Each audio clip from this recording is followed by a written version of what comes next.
సువార్తలలో నమోదు చేయబడినట్లుగా, శిలువపై యేసు యొక్క 7 చివరి మాటలు, శిలువపై వేలాడుతున్నప్పుడు యేసు మాట్లాడిన 7 పదబంధాల శ్రేణి.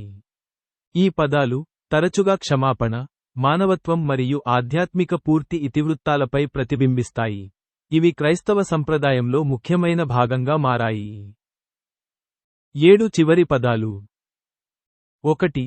తండ్రి, వారిని క్షమించు, ఎందుకంటే వారు ఏమి చేస్తారో వారికి తెలియదు. లూకా రాత్రి 11:34.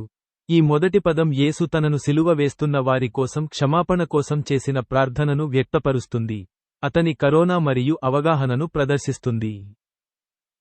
2. నిజంగా, నేను మీతో చెప్తున్నాను, ఈ రోజు మీరు నాతో పాటు పరదైసులో ఉంటారు. లూకా రాత్రి 11:43. ఈ మాటలు యేసుతో పాటు సిలువ వేయబడిన పశ్చాత్తాపపడిన దొంగతో చెప్పబడ్డాయి, అతనికి శాశ్వత జీవితాన్ని మరియు స్వర్గంలో సహవాసాన్ని అందిస్తాయి. 3. స్త్రీ, ఇదిగో నీ కొడుకు, ఇదిగో నీ తల్లి. జాన్ రాత్రి 7:26-27. యేసు తన తల్లి మేరీని శిష్యుడైన యోహాను సంరక్షణకు మరియు జాన్ మేరీ సంరక్షణకు అప్పగించాడు, తన తల్లి శ్రేయస్సు పట్ల తనకున్న శ్రద్ధను ప్రదర్శిస్తాడు. 4. నా దేవా, నా దేవా, నీవు నన్ను ఎందుకు విడిచిపెట్టావు? మత్తయి 27-46. మార్క్ మధ్యాహ్నం 3:34. కీర్తన 22 నుండి ఉల్లేఖించబడిన ఈ పదబంధం, యేసు అంతిమ త్యాగం చేస్తున్నప్పుడు పరిత్యాగం మరియు బాధ యొక్క లోతైన భావాన్ని వ్యక్తపరుస్తుంది. 5. నాకు దాహం. జాన్ రాత్రి 7:28.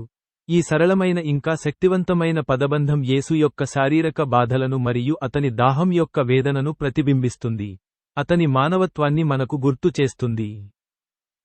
6. ఇది పూర్తయింది. జాన్ రాత్రి 7:30. ఈ పదాలు యేసు యొక్క మిషన్ యొక్క పూర్తి మరియు అతని త్యాగం యొక్క నెరవేర్పును ప్రకటిస్తాయి, ఇది అతని విమోచన పని యొక్క ముగింపును సూచిస్తుంది. మరియు 7. తండ్రి, నేను నా ఆత్మను మీ చేతుల్లోకి అప్పగిస్తున్నాను. లూకా రాత్రి 11:46.